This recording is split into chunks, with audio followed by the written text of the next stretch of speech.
శ్రీమాత్రే నమః. శ్రీ లలితా సహస్రనామములు అర్ధ వివరణ.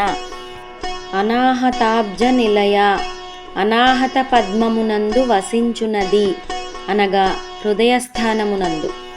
శ్యామాభ, శ్యామల వర్ణము గలది. వదనద్వయ, రెండు ముఖములు గలది. దంష్ట్రోజ్వల, వరాహమును పోలిన కోరలతో ప్రకాశించునది. అక్షమాలాదిధర, అక్షమాల మొదలగు వాటిని ధరించి ఉండునది అనగా జపమాల. రుధిర సంస్థిత, రక్తధాతువును ఆశ్రయించి ఉండునది. కాళరాత్ర్యాది శక్త్యౌఘవృత, కాళరాత్రి మొదలైన 12 శక్తుల చేత పరివేష్టింపబడునది అనగా 12 రేకుల పద్మం.